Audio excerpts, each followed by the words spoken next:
அனைவருக்கும் வல்ல சண்முகத்தின் அன்பு வணக்கம். இந்த வேதாந்தம் ஒரு முக்கியமான கேள்வியை மனிதர்களிடத்தில் வைக்கிறது.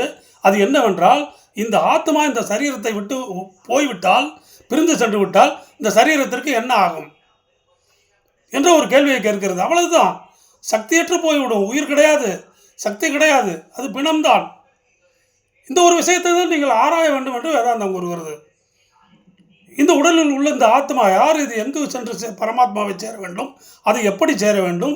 இதை எப்படி உணர வேண்டும்? நான் யார்? எனக்குள் இருப்பது யார்? இந்த பரமாத்மாவுக்கும் ஜீவாத்மாவுக்கும் உள்ள தொடர்பு என்ன? இதை பற்றி படிக்க வேண்டும், இதை பற்றி சிந்திக்க வேண்டும், இதை பற்றி தியானம் செய்ய வேண்டும், இதற்கு அதிக நேரம் செலவிட வேண்டும் என்று அந்த வேதாந்தம் விரும்புகிறது. நாம் கொஞ்சம் கூட அதை பற்றி கவலைப்படுவதில்லை. 20-25 வருடங்கள் படிக்கிறோம், எதையோ படிக்கிறோம், பட்டம் வாங்குகிறோம், வேலைக்கு போகிறோம், சின்சியராக வேலை பார்க்குறோம், ஹார்ட் ஒர்க் பண்ணுறோம், ப்ரமோஷனுக்கு மேலே ப்ரமோஷன், இன்க்ரிமெண்ட்டுக்கு மேலே இன்க்ரிமெண்ட்டு வாங்கி கடைசியில் என்ன பண்ணுறோம்? கல்யாணம் பண்ணுறோம், பிள்ளை குட்டிங்களை பெறுறோம், கார் வாங்குகிறோம், வீடு வாங்குகிறோம், நகை வாங்குகிறோம், பிள்ளைங்களை நல்லா படிக்க வைக்கிறோம், அவங்களுக்கு கல்யாணம் பண்ணி கொடுக்குறோம். மீண்டும் மீண்டும் என்னால் இதே தான் நடக்குது.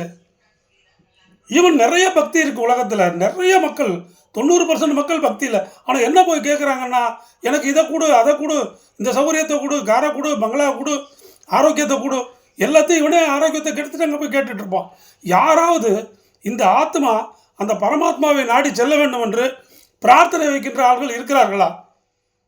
1 கோடி 2 கோடியில் ஒருவர் கூட தேர மாட்டாங்க. எல்லாம் கொத்து ஆசைப்பட்டதை அடையணும், ஆசைப்பட்டது கிடையலைன்னா விரக்தி, துன்பம், துயரம்.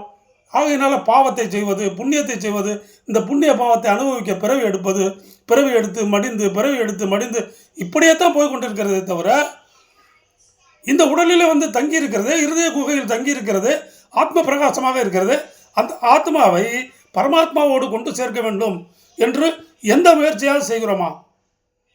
வழிபாடு எல்லாம் சுயநலத்துக்கு தான். எந்த வயசும் 60 வயசு எல்லாம் ரிட்டையர் ஆனதுக்கப்புறம் 70 வயசில் உட்காந்து மோட்டிவேஷன் கேசட் கேட்டு என்ன இருக்குது? 30-40 வயசில் வேணும் மோட்டிவேஷன். என்னென்னவோ நடக்குதுங்க. ஆனால் இந்த ஆத்மாவை புரிஞ்சு கொள்ளலை. இந்த ஆத்மா வெளியே சென்று விட்டால் என்ன நடக்கும் என்று ஒரு கேள்வி கேட்குது. அது கேள்விக்கு நீங்கள் தான் ஒவ்வொருத்தரும் என்னன்னு சொல்லி பதில் சொல்லணும். யாரும் உங்களுக்கு சொல்லி கொடுத்துட்ருக்க முடியாது.